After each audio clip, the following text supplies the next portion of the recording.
hinge on a door. If it's not swung open, it rusts. What's he doing?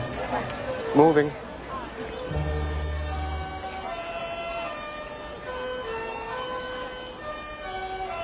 This man is doing Qigong. Although it looks like he's just rocking back and forth, he's really trying to focus where his energy in his body starts from. In his mind, he's trying to plant himself so that he feels as though he's rooted like a tree. And his arms are probably moving in his mind like a bird. And with that, he will tell you that he can feel balanced and centered, and then he can begin to move his energy. You believe that happens? Moving energy? I have never experienced it. I mean, I practiced Tai Chi for a year and felt deeply meditative and centered and balanced. I never felt the energy. Why did you give it up when you went back? You don't have to just be in China to do Tai Chi. Because I became an intern at a big teaching hospital. I had to be at work at 6:30. So your health was no longer as important as other people. It was as important, but I could no longer take care of it the same way. Now, what does that say? It's a relatively recent phenomenon that Western medicine has suggested that calisthenics and aerobics and taking care of your physical stamina is essential to maintaining health or intervening in illness. To the Chinese, they started on the other side. They said that's a basic principle. You can't have health unless you maintain your body and use both physical exercise and mental meditation to be healthy.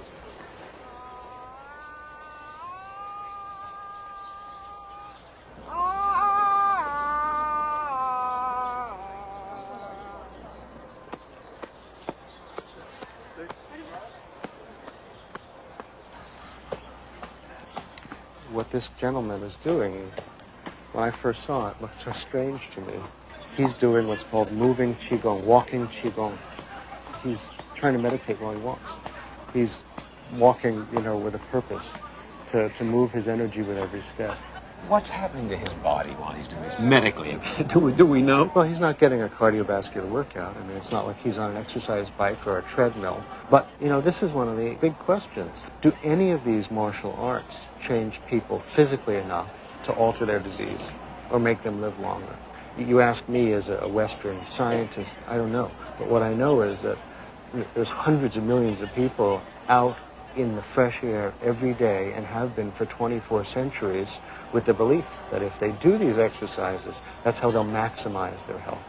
So the question to Western science is, are they right? Or are they just all deluded?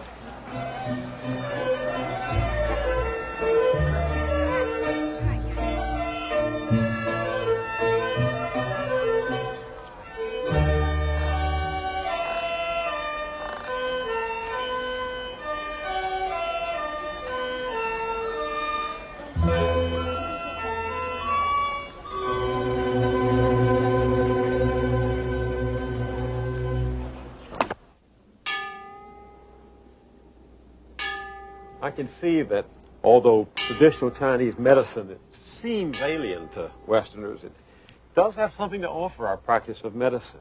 On the one hand, there's the practical contributions it can make, herbs for certain diseases, acupuncture.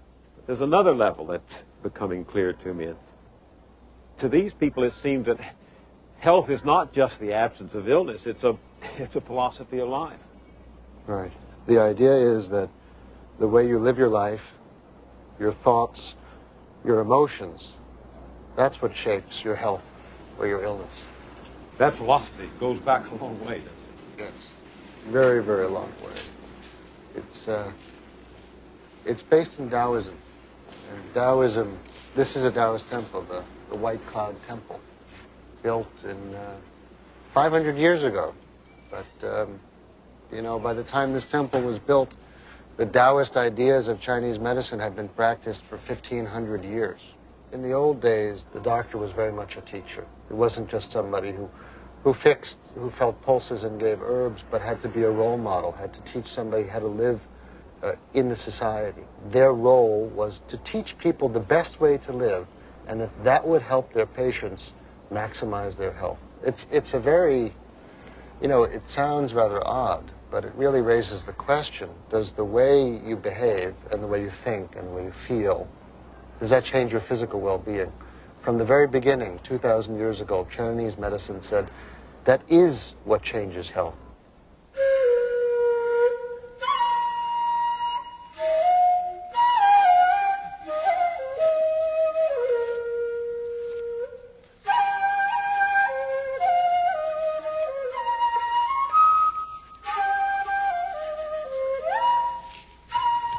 This man is one of the more gifted people that I've met in China. Professor Wang Junhui. You studied calligraphy under him when you were here? Yeah. And he, partly because of his training and partly because of his interest, is also a scholar of Chinese medicine because he knows Taoism. He knows the philosophy of the whole culture. What he's drawing here, Bill, are the characters for water and mountain. If I were reading about a mountain in Chinese, I would be seeing that picture. You would be seeing it, knowing it, and he's feeling it.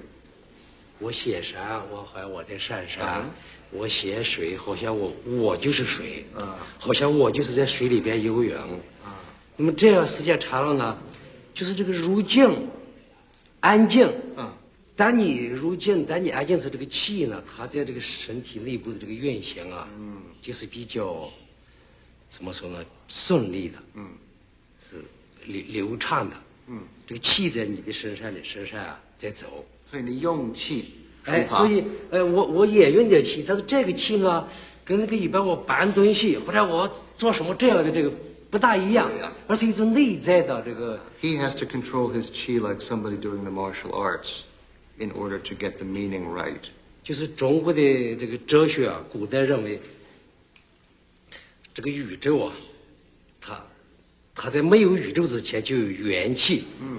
那个气呢，一直在这个宇宙里边这样运行，这就是我们看不见的，也摸不见的，但是它在我们身上它是起作用的，这样的，是个这个，就是它是一团元气，这样的东西。